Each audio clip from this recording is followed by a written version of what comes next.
This is how Shell colonized Nigeria. And Shell, I do mean the petroleum company.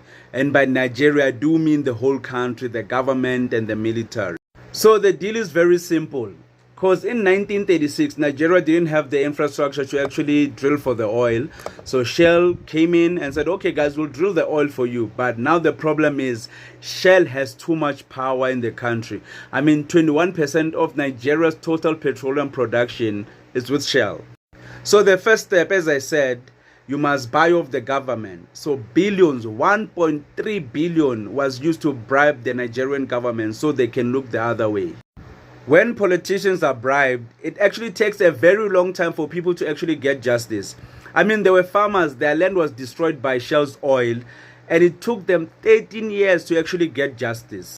And that's not all. There have been 7,000 spills from 1970 until 2000. Do you think all those people actually got the justice they deserved? You might even say, okay, people are not fighting. Why is that? People have been fighting, but as you know, mainstream news, these people own even the mainstream news, so they won't even report on themselves.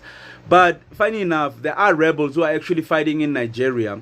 But Shell is like, okay, these people who are fighting are the actual problem. That's why there are oil spills. So they have deniability at the end. And they are blaming these rebels who are actually fighting against them. But one of the people who tried to fight back was Ken Saro-Wiwa. Even though Ken Saro-Wiwa was leading peaceful marches, he was arrested. And as you know, since Shell even bought the military, they could do it peacefully. No one would even know it's them. So Ken Saro-Wiwa, they tried him and he was found guilty and he was killed. Even though he did try, he failed at the end. The worst thing of all is that Shell is making billions. Nigeria is doing well. Its GDP is good. I mean, it's one of the top economies in Africa. But the people are suffering. What's the point of it doing well? They can say that Nigeria is doing well, but what about the quality of life in Nigeria? Doesn't that matter?